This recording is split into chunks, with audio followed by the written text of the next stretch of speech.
በስመ አብ ወወልድ ወመንፈስ ቅዱስ አሐዱ አምላክ አሜን።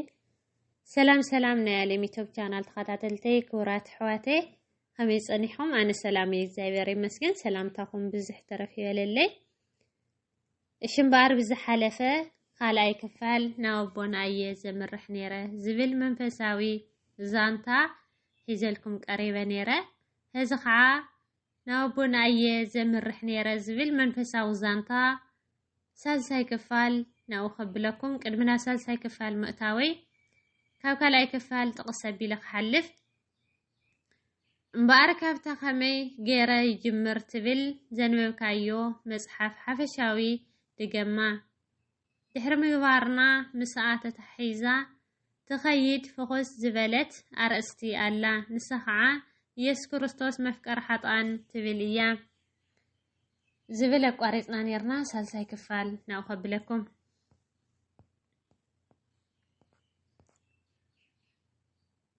ኣቦና ክርስቶስ ንሓጣን ከም ዘፍቅር እንታይ ጭብጣ ኣሎ? እቲ ቀዳማይ ጭብጢ ቃል መጽሓፍ ቅዱስ እዩ። ቀሲልኩም ኣስፊሕኩም ተትገልጽለይ ጽቡቕ ነይሩ። ኣቦና ምኽንያቱ ናይ ቤተ ክርስቲያን ነገር ኣፍልጠ የብለይን። መጽሓፍ ቅዱስ እውን ተኾነ ኣንቢበ ይፈልጥን እየ። ወላ ቅዳሴ ብቋንቋ ግዕዝ ስለ ዝቅድሱ ኣይርድአንን እዩ። ቻይና ዘለኹ ኮይኑ እዩ ዝስምዐኒ። ስለዚ መንፈሳዊ ነገራት ክትነግሩኒ ከለኹም ከም ህፃን ወላ ሓንቲ ዘይፈልጥ ገይርኩም ተትቆፅሩኒ ጽቡቕ ነይሩ። ኢየሱስ ክርስቶስ ንህፃናት የፍቅሮም እዩ። ብዛዕባኦም ከዓ ከምዚ ኢለ ኣሎ።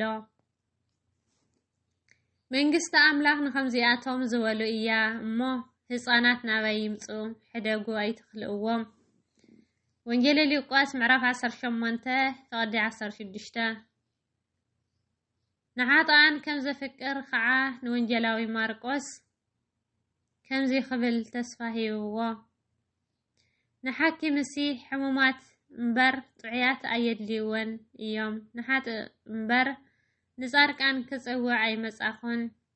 ወንጌል ማርቆስ ምዕራፍ 2 ፍቕዲ 17 ኣብ ወንጌል ማቴዎስ ምዕራፍ 11 ፍቕዲ 19 እውን ብተመሳሳሊ ንሓጣን ከም ዘፍቅር እዩ ዘብርሃልና።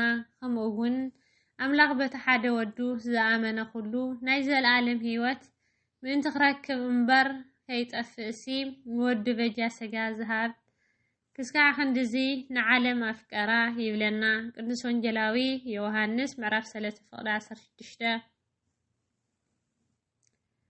እግዚአብሔር ኣብ ኢሳይያስ ምዕራፍ 1 ፍቕዲ 18 እምበኣር ሕጂ ንዑ ንንሕድሕድና ንማጎት ይብል እግዚአብሔር ብኃጢአትኩም እኳ እንተቐሕኩም ከም በረድ ከጻዕድወኩም እየ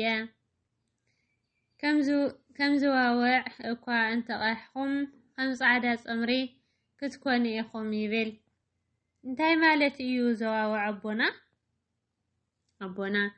ዘዋውዕ ማለት ኣዝዩ ድሙቕ ሕብሪ ማለት እዩ። ኣብዚ እንታይ እዩ ክብል ደልዩ? ሽሕ ጊዜ ከም ደም እንተቐሕኩም ኣይፍንፍነኩምን እየ ናባይ ንዑ ኣነ ከም በረድ ከጻዕድወኩም ይብል እግዚአብሔር። ጥዑም ዜና እምበር ኣብ ዘበነ ነቢ ኢሳይያስ ዋላ ሓደ ጥዑይ ኣይነበረን ማለት እኮ እዩ። እንዲ ዝኾነ ይኹን በደልና እግዚአብሔር ከም ዘፍቅረናን ዝግደሰልናን ተዘይፈለጥና ንቓል ኣምላኽ ተዘይተረዲእናን ክንጠፊእና። ምኽንያቱ ንስ መፍቀሪ ሓጣን ንኃጢአትና ዝጸርገልናን ምሕረቱ ዘብዝሐልናን ኢሳይያስ ምዕራፍ 55 ፍቕዲ 7 እዩ። ሰይጣን ቀንዲ ዕላምኡ ምስ እግዚአብሔር ዘለና ዝምድና ምብታኽ እዩ። ስለዝኾነ ከዓ ኣብ እሙሮና እግዚአብሔር ብበዝሒ ኃጢአትና ከም ዝረብረበን ከም ዘይምለሰናን ገይሩ እዩ ዘስረጸልና። ንስ ሓሳዊ እዩ። ንሓሰት እውን أبا أيو وانجيلي يوحنس معرف شمن تفقد 4 كندي جزي عندي أما زحت خوينا أتم أبونا دي حركة بيت حاتيات لني راعي كفال يغسل اسمالنا لها طان لإم مهاركنا وإتأميرة تسمي مهاري تسمي مهاري ولصدقانسه امغوارومو تمهرامو وتسي يومو بكما صدقامو وتسي يومو بكما صدقامو اسمالنا لها طاني لإم مهاركنا وإتأميرة تسمي مهاري تسمي مهاري ولصدقانسه امغوارومو تمهرامو